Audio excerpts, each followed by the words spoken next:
అంటే ఇందాకల నుంచి మనం మాట్లాడుకుంటున్నాం పితృదేవతలు అని చెప్పి. అంటే ఈ పితృదేవతలు అంటే ఎవరు? మన పూర్వీకుల లేదంటే వారేమైనా ప్రత్యేకమైనటువంటి దేవతల?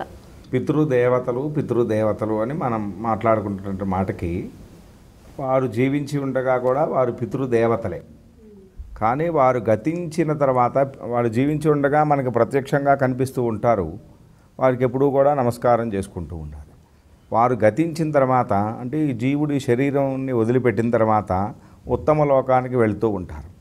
వాళ్ళు చేసినటువంటి పాప పుణ్య కర్మల్ని బట్టి ఉత్తమ లోకాలక లేక దుర్గతులు పొందుతారా ఏంటి అనేది మనకేం తెలియదు. అప్పుడు వాళ్ళకి ఒక రకమైనటువంటి దివ్యమైనటువంటి శక్తి వస్తుంది. దాని ద్వారా పితృదేవతలు అంటారు.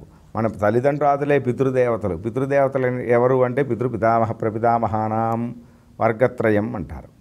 ఆ తర్వాత మాతృపితామహి ప్రపితామహీనాం తల్లి నుంచి 3 తరాలు అట్లా ఈ మన గతించినటువంటి మనని కన్ని పెంచినటువంటి వారే పితృదేవతలు.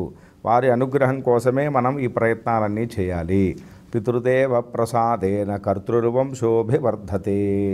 వాళ్ళ మన లోకంలో చూసినట్లయితే ఎవరి జాతకాలు చూసినా ఏ ఇంట్లో చూసినప్పటికీ కూడా మాకు సంతానం కలగలేదండి, వివాహమై చాలా కాలమైంది, తర్వాత సంతానం కలిగింది కానండి వాళ్ళకి సద్బుద్ధులు లేవండి అని చెప్పి. వీటన్నిటికీ కారణాలు ఏమిటి అంటే పితృదేవతల యొక్క అనుగ్రహం లేకపోవటం చేతమే. మనమే అంటున్నాం కదా పితృదేవతలు, తండ్రి మొదలగు దేవతలు.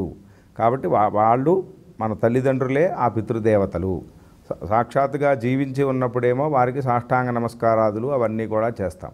గతించిన తర్వాత వారికి చేయవలసినటువంటి వారికి ఏ విధంగా ఏ లోకంలో ఎట్లా ఉంటే వాళ్ళకి ఎట్లా చేస్తే ఏ పదార్థాలు వెళతాయో ఆ రకంగా శాస్త్రం ఏదైతే చెప్పిందో ఆ రకంగా వాళ్ళని అర్చన చేయటమే పితృదేవత అర్చన. పితృదేవతలు అంటే ఏతావాత గతించినటువంటి మన తల్లిదండ్రులే పితృదేవతలు. అట్లాగే మాతామహులు అమ్మమ్మ తాతయ్యలు కూడా వాళ్ళు కూడా తల్లిదండ్రులతోని సమానమే. అట్లాగే మన బాబాయిలు పెద్దనాయలు రక్త సంబంధీకులు ఉంటారు కదా, వాళ్ళందరూ కూడా పితృదేవతలే. వాళ్ళకు కూడా నిత్యము నమస్కారం చేయవలసిందే. కాబట్టి మన గతించిన తల్లిదండ్రులే పితృదేవతలు.